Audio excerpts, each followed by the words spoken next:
Senior सियासतदान मुस्तफा नवाज खोखर कहते हैं 75 साल गुजर गए लेकिन लोगों से सच नहीं बोला जा रहा। सियासत में अवामी मसाइल का जिक्र नहीं हो रहा।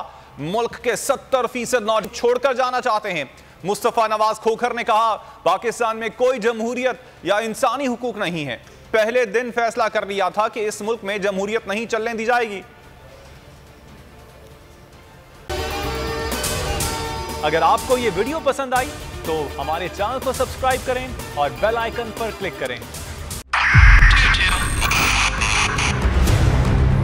2022 बहुत सारे तोहफे भी देखे गया पाकिस्तान की आवाम को। पाकिस्तान की आवाम को एक तोहफा ये दिया कि आवाम को पता चल गया कि पाकिस्तान का मीडिया क्या है। साल 2022 में सबसे ज्यादा देखे जाने वाला चैनल बोल न्यूज रहा नंबर 1। हमने बहुत सारे शोज और ट्रांसमिशंस की। पूरा साल मुसलसल जदोजहद में निकल गया कि ये वोट ऑफ कॉन्फिडेंस के पीछे कौन लोग थे। तोड़े रेटिंग के सभी रिकॉर्ड। सोशल मीडिया पर भी सबसे ज्यादा तेजी से 2.4 बिलियन व्यूज का संगे मील अबूर किया। एंकर्स को भी आवाम में सबसे ज्यादा मकबूलियत मिली और सोशल मीडिया पर भी बोल रहा सब पर सब्सक्राइब करें और बेल दबाएं ताकि कोई खबर रह न जाए।